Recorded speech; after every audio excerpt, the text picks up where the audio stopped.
Saudara-saudara yang dikasihi Tuhan, pada hari Minggu 31 Mei 2020 ini sesungguhnya adalah hari yang sangat berbahagia bagi kita semua, karena pada hari ini adalah hari raya Pentakosta. Saudara-saudaraku yang dikasihi Tuhan, dalam hari raya Pentakosta ini GPIB mengambil firman Tuhan dari kitab Yoel, pasalnya yang kedua, ayat 28 dan 29.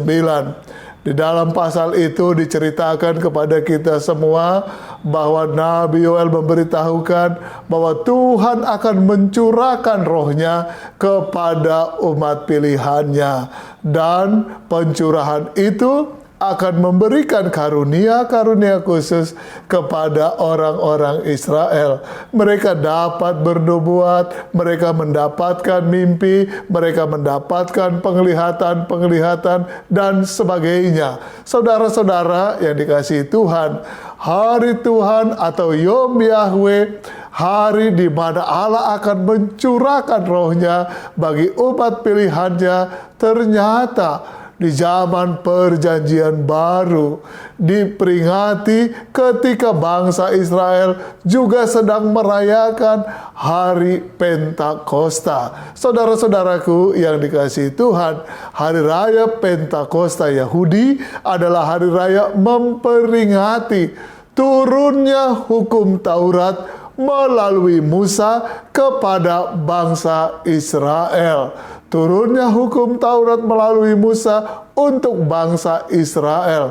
Dan pada hari raya Pentakosta itu diperingati juga dengan rasa syukur gembira karena ada panen-panen yang melimpah, hari raya menikmati hasil panen. Saudara-saudara yang dikasihi Tuhan, marilah kita melihat di sana ketika hari raya Pentakosta Yahudi itu sedang dirayakan, ternyata Roh Tuhan benar-benar datang. Roh Kudus benar-benar datang ke atas murid-murid Yesus. Apa yang terjadi di sana? Kalaulah di dalam kitab Yoel bahwa orang-orang Israel dapat bernubuat, mendapat mimpi, penglihatan, dan sebagainya sebagai karunia dari Roh Kudus, tetapi pada perjanjian baru itu kita melihat bagaimana para murid mempunyai keberanian. Mereka dipulihkan kembali untuk memberitakan siapa sebenarnya Yesus. Saudara-saudara yang dikasihi Tuhan, kita lihat bagaimana Roh Kudus yang dijanjikan ketika Yesus terangkat ke sorga itu kini datang menghinggapi, kini datang mendorong, memotivasi, memberikan semangat kepada para murid. Akhirnya Petrus menyatakan siapakah Yesus yang sesungguhnya. Yesus adalah Mesias yang mereka nantikan. Saudara-saudara yang dikasihi Tuhan, apa yang terjadi saat Roh Tuhan datang kepada murid-murid orang-orang Yahudi yang ada di Yerusalem yang mendengarkan berita dari Rasul Petrus itu? Mereka memberikan diri untuk dibaptis. Mereka mempercayakan diri, beriman bahwa Yesus adalah Mesias. Yesus adalah Juru Selamat. Saudara-saudara yang dikasihi Tuhan, pada hari raya Pentakosta itu maka Roh Kudus turun dan Allah menikmati panen, yaitu ada 3.000 orang dewasa yang memberi diri dibaptis. Allah panen dengan begitu banyak orang yang percaya kepada Yesus. Saudara-saudara yang dikasihi Tuhan, dengan demikian kita menjadi tahu bahwa pada hari raya Pentakosta ini ada suatu makna yang sangat luar biasa. Yang perlu kita ketahui adalah, pertama, Allah bekerja melalui manusia. Ia memilih nabi-nabi seperti Yoel.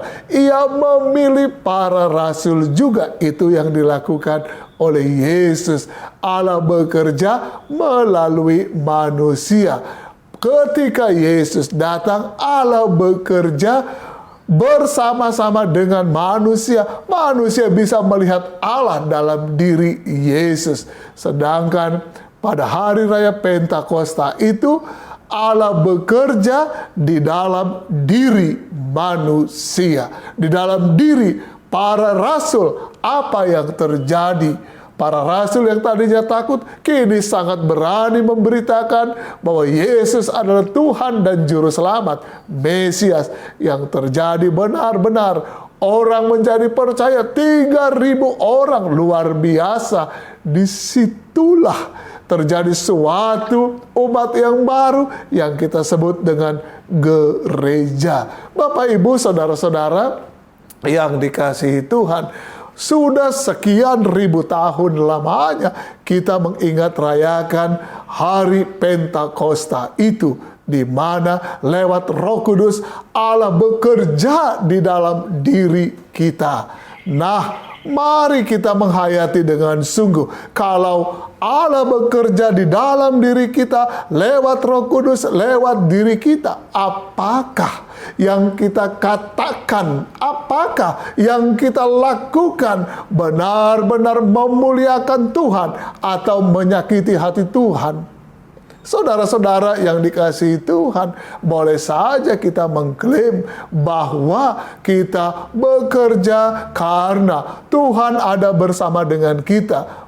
Tetapi mari kita pikirkan kembali, kalau kita bekerja benar, Allah bekerja di dalam diri kita, maka tidak akan ada hal-hal yang negatif, hal-hal yang merusak dalam diri kita ketika kita berkata, ketika kita berbuat. Sebaliknya, hal-hal yang indah yang kita katakan kasih itu, sebagaimana Paulus pernah katakan kepada jemaat Korintus, 1 Korintus 13, itulah yang akan kita wujudkan di tengah situasi penuh dengan kekhawatiran, ketakutan pada saat ini.